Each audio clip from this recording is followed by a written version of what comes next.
Good morning guys. सकाळची वेळ आहे आणि तुम्हालाही माहिती आहे मी पूर्ण घर म्हणजे पूर्ण घराची साफसफाई केलेली आहे.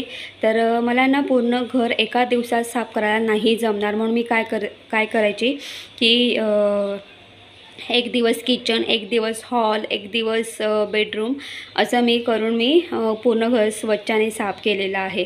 तर मी किचनसुद्धा छान व्यवस्थित असं क्लीन करून घेतलेलं आहे.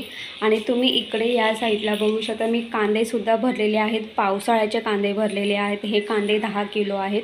तर तुम्हालाही मध्ये पाऊस पडला की कांदे महाग होतात, म्हणून मी कांदेसुद्धा भरून घेतलेले आहेत.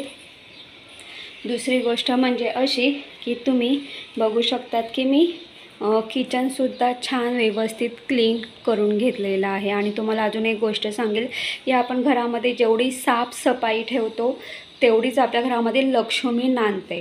आणि अजून एक गोष्ट सांगेल की साफसफाई करतोच किंवा आपण आपलं घर स्वच्छ आणि साफ ठेवतोच, त्याही व्यतिरिक्त तुम्ही घरामध्ये जेवढी शांतता ठेवाल ना तेवढीच आपल्या घरामध्ये सुख, शांती, समाधान आणि लक्ष्मी नांदते, एवढं सांगेल. तर तुम्ही इथे बघू शकतात की ना ही जी फुलदाणी आहे, तर इकडे ह्या साईडला माझी जी फुलदाणी होती मी ती काढली आणि क्लीन करून घेतलेली आहे. आणि 6 किंवा 7 महिन्यापूर्वी किंवा 8 महिन्यापूर्वी मी एक व्हिडिओ पोस्ट केला होता किचन ऑर्गनायझेशन म्हणून, आणि त्याच्यामध्ये मी काही टाकाऊपासून टिकाऊ असंही काही केलं होतं.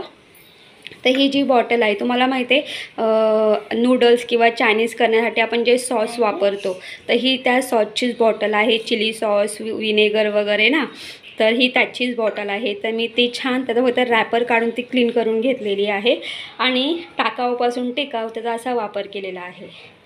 आणि तुम्ही बघू शकता हे जे छोटे छोटे बॉल्स आहेत ना, तर ज्ञानेशला मी एक बॉल घेतला होता, त्याच्यामध्ये हे ना छोटे छोटे बॉल होते आणि ना हे असं जेली टाईप असतात. त्याला काय बोलतं ते मला माहिती नाही, पण टाकाऊपासून टिकाऊ, त्याच्यामुळे हे ज्ञानेचा तो बॉल खराब झाल्यानंतर किंवा तो बॉल फुटल्यानंतर हे सगळे असे गोल छोटे छोटे बबल्स होते, ते सगळे बाहेर पडले होते. तर ते मी फेकून न देता मी त्याचा फुलदाणीसाठी वापर केला होता. तर आता ही मी फुलदाणी क्लीन करत होती आणि क्लीन करताना एक म्हणजे ना मला एक असं ऑब्झर्वेशन, मला एक असा अनुभव आलेला आहे. तर तुम्ही इथे बघू शकता हे छोटे छोटे बबल्स आहेत, मी क्लीन केलेले आहेत. आणि अजून एक गोष्ट सांगेल, तर हे छोटे असे गोल आहेत आणि हे इथे असे 2 मोठे आहेत.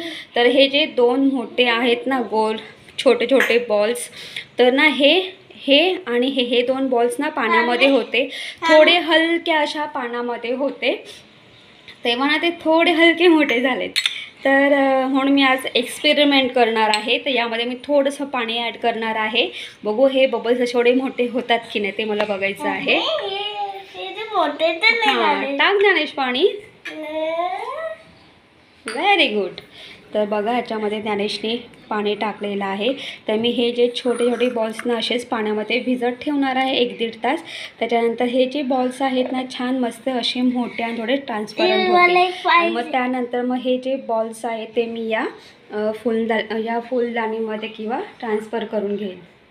मला फक्त ही फुलदाणी हॉलमध्ये मी सगळंच क्लीन केलेलं आहे. मला फक्त ही फुलदाणी आणि ही जी बाल्कनी आहे, या बाल्कनीमध्ये मला फक्त यामध्ये ज्या फुलदाण्या आहेत आणि हे जे झाड आहेत, तर हे मला फक्त क्लीन करायचं आहे. तर मी हे कसं आणि काय क्लीन करणार हे मी तुम्हाला सांगणार आहे. तुम्ही त्याच्यावरती बघू शकतात बरीचशी अशी धूळ जमलेली आहे. त्याच्यावरती पण खूप अशी धूळ जमलेली आहे, तुम्ही बघू शकतात. हे बघा इथे पण धूळ जमलेली आहे याच्यावरती सुद्धा. तर हे मला सगळं व्यवस्थित क्लीन करायचं आहे. मध्यंतरी गावाला गेली होती ना, तर तुम्ही बघू शकता कबुतरांनी काय केलेलं आहे. तर मला हे सगळं व्यवस्थित क्लीन करायचं आहे. आणि हॉलमध्ये ही जी फुलदाणी आहे तर ही सुद्धा मी क्लीन करणार आहे. पण तुम्ही याच्यावरती पण बघू शकतात, त्याच्यामध्ये पण असं वरती असं एक प्रकारचा धुळीचा थर जमा झालेला आहे. आता ही फुलदाणी मी थोडी पुढे सरकवून घेणार आहे. आणि तुम्ही इथे बघू शकतात, इथे मी हा कपडा घेतलेला आहे पुसण्यासाठी. बाकी मी इथे या स्प्रेच्या 2 बॉटल घेतलेल्या आहेत. तर मी पूर्ण आधी स्प्रे मारणार आहे आणि स्प्रे वगैरे मारून मग मी ओल्या कपड्याने पूर्ण पुसून घेणार आहे. तर मी अशाच पद्धतीने पूर्ण ही फुलदाणी क्लीन करणार आहे. तर आता पटापट क्लीन करून घेते. फक्त माझी ना ही 2च कामं राहिलेली आहेत की ही फुलदाणी आणि बाल्कनी क्लीन करायचं. रोज विचार कधी करेल करेल करेल, पण आज फायनली मी करून टाकणार आहे. चला आता पटापट सुरुवात करूया कामाला.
गुड इव्हिनिंग गाईज, कसे आहात तुम्ही? आय होप तुम्ही खूप मस्त असाल, छान असाल, सुंदर असाल, सुरक्षित असाल आणि माझ्या एका नवीन व्हिडिओमध्ये तुमचं खूप खूप स्वागत आहे. तर आता संध्याकाळचे 6:30 वाजलेले आहे. मी व्हिडिओची सुरुवात खूपच लेट केलेली आहे आणि ज्ञानेश पण जस्ट आत्ताच झोपून उठलेला आहे. तुम्ही आज सकाळी बघितलं असेल की मी पूर्ण साफसफाई केली. तर ही जी साफसफाई आहे तर मी पावसाळा येण्याच्या अगोदर म्हणजे मेच्या शेवटच्या आठवड्यात किंवा जूनच्या पहिल्या आठवड्यामध्ये मी ही सगळी साफसफाई करते, कारण जूनमध्ये पावसाळा सुरू होतो. आणि दुसरी गोष्ट म्हणजे मी ह्या वर्षी खूप लवकरच साफसफाई करायला सुरुवात केलेली आहे. त्याचं कारण पण तसंच आहे.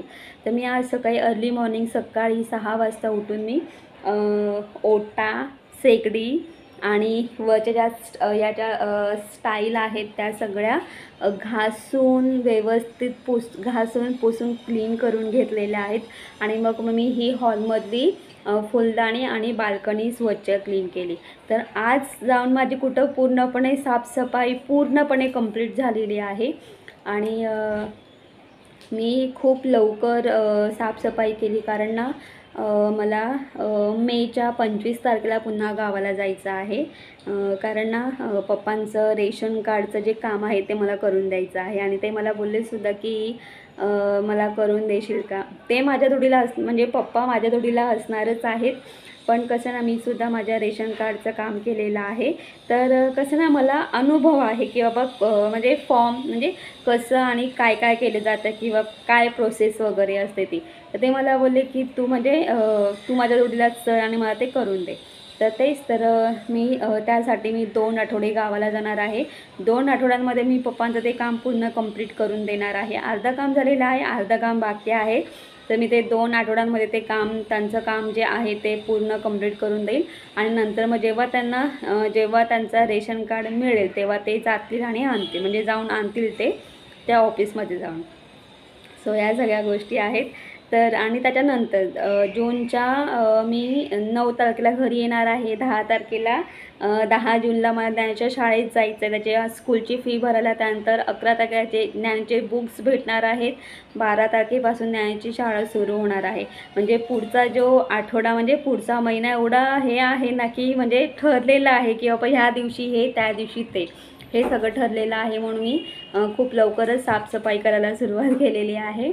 आणि दुसरी गोष्ट म्हणजे आज मला सगळी साफसफाई करता करता पूर्ण 4 वाजले होते. सगळं क्लीन वगैरे करून पुन्हा झाडून पुसून कपडे वगैरे धुवेपर्यंत मला 4 वाजले. आणि दुपारी म्हणजे 4 नंतर कडकडून भूक लागली होती म्हणून आम्ही पटापट पास्ता केला, तो खाल्ला आणि थोडा वेळ आराम केला. तर मी सुद्धा आता जस्ट 6 वाजता उठले आणि ज्ञानेश आता 6:30 वाजता उठला. सो ह्या सगळ्या गोष्टी आहेत. तर आता 6:45ला 10 मिनटं कमी आहेत. तर मी आता पटापट दिवाबत्ती करून घेते आणि मग संध्याकाळच्या जेवणाची सुरुवात करते. या सगळ्या गोष्टी आहेत. आणि तुम्हाला अजून एक गोष्ट सांगेन की मी कधीही म्हणजे मे महिन्यामध्ये मी साफसफाई करते, पण ती फक्त ना म्हणजे जाळं काढते, पंखे पुसते, सोपे पुढे सरकवून सोप्याच्या खालचं जे काही जाळं आहे ते काढते. बाकी पडदे वगैरे किंवा हे कुशनचे जे कवरं वगैरे आहेत वगैरे तर मी ते क्लीन करते किंवा मशीनमध्ये मी धुवायला टाकते वगैरे तेवढंच. आणि जाळं कुठे असतं तर ही सगळी माझी साफसफाई असते. पण मी आज म्हणजे ह्या महिन्यामध्ये म्हणजे गेले 3-4 दिवस मी सतत साफसफाई करते आणि मी घरातला कोपरून कोपरा स्वच्छ आणि साफ केलेला आहे. त्याचं कारण पण तसंच आहे. त्याचं कारण म्हणजे असं की ना, आता तुम्हीही बघितलं असेल की जवळजवळ सोनपरी आमच्याकडे 4 महिने होती. आता आम्ही सोनपरीला जिथून परचेस केली होती पुन्हा आम्ही तिथेच तिला नेऊन ठेवलेली आहे. आय होप तिला आत्तापर्यंत छान मस्त फॅमिली भेटली असेल. पण ॲक्च्युली ना आम्ही एक पर्शियन कॅट घेतली होती. आणि जर तुम्हाला कॅट घ्यायची असेल तर तुम्ही इंडियन कॅट घ्या, हे मी तुम्हाला आवर्जून सांगेन. पर्शियन कॅट काय असते माहिती आहे का, तिचा जो केस असतो ना, तुम्ही तिला हात जरी लावले ना तरी तिचे केस सगळीकडे उडतात. आणि सोनपरीची केस सगळीकडेच होती, सगळीकडेच. म्हणून मी घराचा कोपरून कोपरा स्वच्छ क्लीन केलेला आहे. आणि सोनपरीची बरीचशी मी केस काढलेली आहेत. ते मला खूप भयानक वाटलं. आणि मी ह्या म्हणजे गेले 3-4 दिवस मी एवढं म्हणजे तुम्हाला एवढं सांगेल की रोजचे म्हणजे 3-4 दिवस रोजचे मला 3-3:30 वाजतात. सगळं आवरेपर्यंत मला 3-3:30 वाजतात. आणि आज जाऊन कुठे फायनली सगळी साफसफाई झालेली आहे.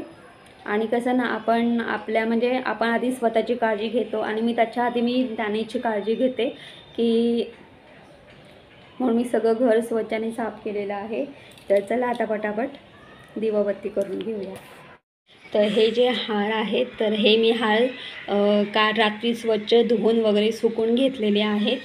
तर हा जो ऑरेंज कलरचा जो हार आहे तो इथे शिवाजी महाराजांची जी मूर्ती आहे त्याला हा हार घालायचा आहे.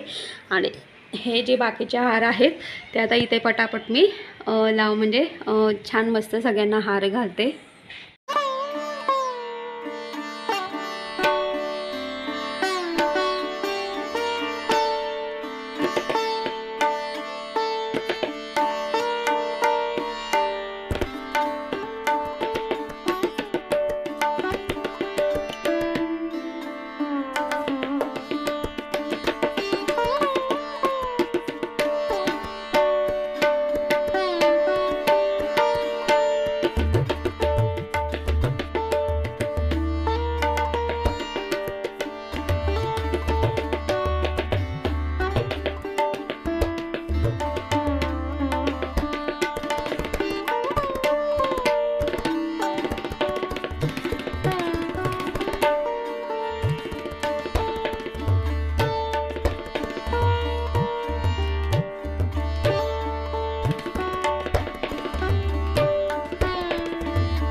तर माझं आणि ज्ञानेचं आता इतक्यातच जेवण झालेलं आहे.